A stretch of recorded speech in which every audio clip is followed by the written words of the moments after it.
అనేకమైన అనుమతులు 2005 నుంచి నిర్మాణ సంస్థల అనుమతి తీసుకొచ్చాడు, పర్యావరణ అనుమతులు తీసుకొచ్చారు, వన్యప్రాణ రక్షణ అనుమతులు తీసుకొచ్చారు, పునరావాస ప్రణాళిక కావాల్సిన అనుమతులు తీసుకొచ్చారు, పాపికొండల వన్యప్రాణ రక్షణ కేంద్రం మళ్లింపునకు అనుమతి తీసుకొచ్చారు. ఇట్లా ఒకటి కాదు రెండు కాదు, చాలా క్లిష్టమైనటువంటి అనుమతులు. క్లిష్టమైనటువంటి అనుమతులన్నీ కూడా ముఖ్యమంత్రిగా ఉండి కేంద్రంతో మాట్లాడి అనేక సార్లు ఢిల్లీ వెళ్లి విజిట్ చేసి ఎంపీలతో కూడా కలిసి లైజాన్ చేసి అన్ని అనుమతులు తీసుకొచ్చినటువంటి మహానుభావుడు డాక్టర్ వైఎస్ రాజశేఖర రెడ్డి గారు. నేను ఎందుకు చెప్తున్నానంటే, డాక్టర్ వైఎస్ రాజశేఖర రెడ్డి గారు కలలు గన్నటువంటి ప్రాజెక్ట్ ఇది.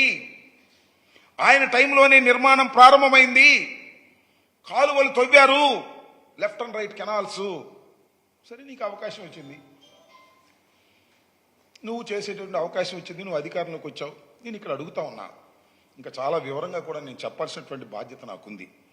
ఆయన అంటున్నాడు, నా కడుపు మండిపోయింది, నా కోపం వచ్చింది.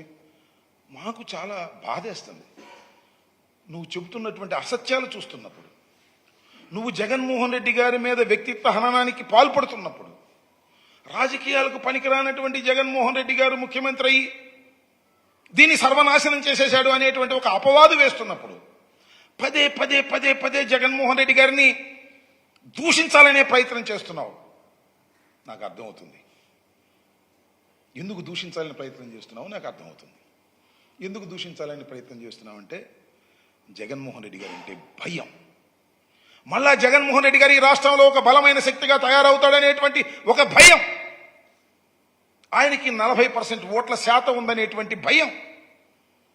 మీరు ముగ్గురు కలిసినా కేవలం 56% మాత్రమే వచ్చాదనేది నీకు తెలుసు కాబట్టి మళ్ళా జగన్మోహన్ రెడ్డి గారు మళ్ళా ఇంతై అంతై ఒటుడంతై అన్నట్టుగా రాబోయే కాలంలో పెరిగిపోతాడు. కాబట్టి నువ్వేం చేయలేవు, కాబట్టి నువ్వు ఇచ్చిన వాగ్దానాలను నిలబెట్టుకోలేవు. కాబట్టి చదువు దొరికింది, శ్వేతపత్రం, పోలవరం,